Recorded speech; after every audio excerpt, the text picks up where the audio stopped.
Well, good afternoon, everybody. Hope you're managing to keep cool today on this the hottest day of the year so far. This Thursday update is a little bit different, maybe to normal. We're not going to have one of the normal interviews. Instead, in a minute, we're going to have a bit of a promo, which actually has an interview with one of our members in it anyway. So that's why we decided not to have one of the other interviews. But before we get to that, let me just remind you of a few things. The first thing is obviously we're meeting this coming Sunday. There'll be Kids Zone at 10, and at 11 we'll have our 11 o'clock family service, I guess.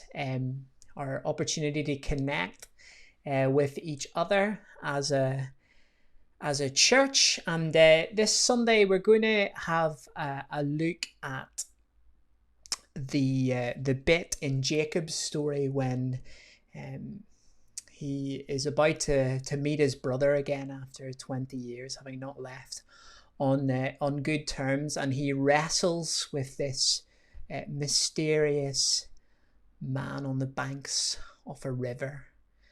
What on earth is all of that about? Well, tune in on Sunday morning and we'll have a think about what that means, or what that meant, but what it means for us today. And I think we'll actually see a very clear parallel between what was going on with Jacob and what is going on for us at the moment as the world in the midst of this virus.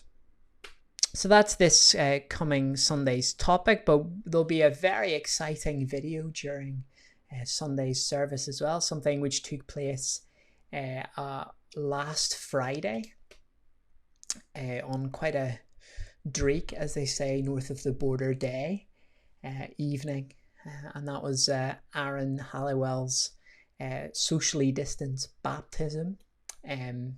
He was baptized by his parents in a lake in the Lake District, while a bunch of folk watch from the shore, which is very exciting, and he's recorded it for us, so we'll be able to watch that on Sunday morning, which is very exciting, and we can join in rejoicing with him and his family, and as his church family as well, that he has taken this step of public declaration about who he is and who he lives for. So tune in on Sunday for that as well. What else is going on? That's it, actually. So let me just play this little clip for us.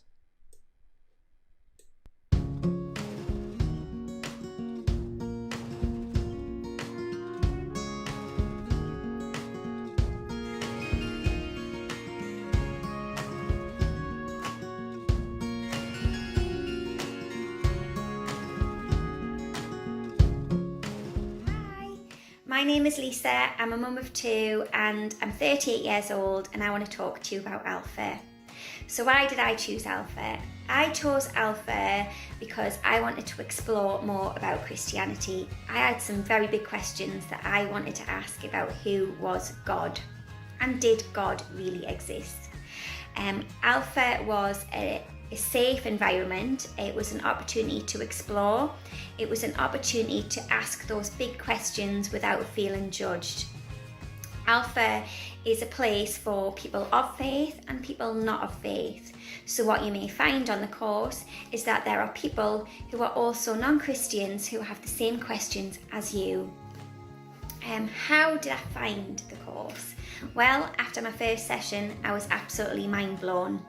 I could not understand why I did not know all of this information beforehand, and I just wanted to share it with everybody and anybody that would be willing to listen, because it just answered the questions I had and a whole lot more. Would I recommend Alpha? Yes, I would recommend it to everyone, no matter what stage of life you're at. It's an opportunity for you to ask those hard questions and to just sit back and listen to the facts and make your own decisions on that. It was a great opportunity, and above all, it was a great opportunity to make new friends, and you've nothing to lose. So I would definitely recommend Alpha.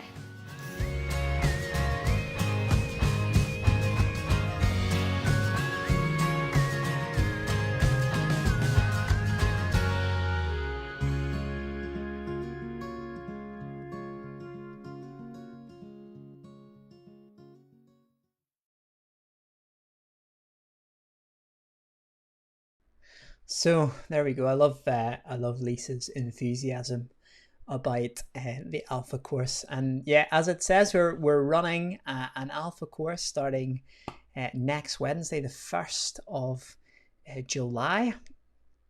It'll be at 7:30. It'll be over Zoom, and basically the idea is that you sign up for it by email. You'll get an email with a link to the video for that Wednesday, and then for each subsequent Wednesday, and also a link to a Zoom room.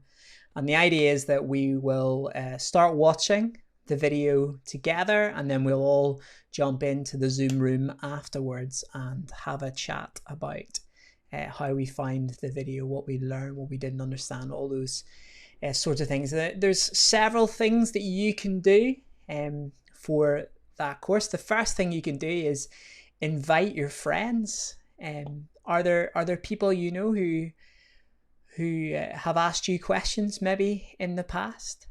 Are there people maybe even you haven't seen for a while, and because of lockdown and all of that, and you just think maybe it would be a really good thing for them to do? Why not just send them a text and say, this is going on, do you fancy it? No worries if not. The worst thing they can say is no, and that's it. So just have a think, have a pray, and invite your friends to join it. So that's one thing you could do. You could also just join it as well and help us to lead it, and to be there to offer your wisdom to the conversation as well. So those are two things that you can do. You can also, and actually most importantly, you can pray for it. Pray for it while it's going on a Wednesday night. You can pray for people to sign up for it. You can pray for the leaders as they lead it, to help them communicate clearly and sympathetically about it. Lots and lots to pray for, and there's lots you can do as well. And also, if you have social media, if you do the whole social media thing, you can share video as well. It's on our Facebook page. I think it probably is on our Instagram page as well. But just share it however you can. Just if you need to pick up the phone and phone someone to tell them about it, go for it. If you need to text them, go for it. If you use Facebook or Instagram or Twitter or whatever way you use to communicate, you can share the fact that we're doing that course and encourage folk to come along and to hear about it. And maybe like Lisa, they'll have their minds blown and they'll be like, why didn't no one tell me about this before? We've got that opportunity to tell them, and I think that's just so exciting. So that's from next Wednesday, and we'll see you all on Sunday morning. Take care, everybody. God bless.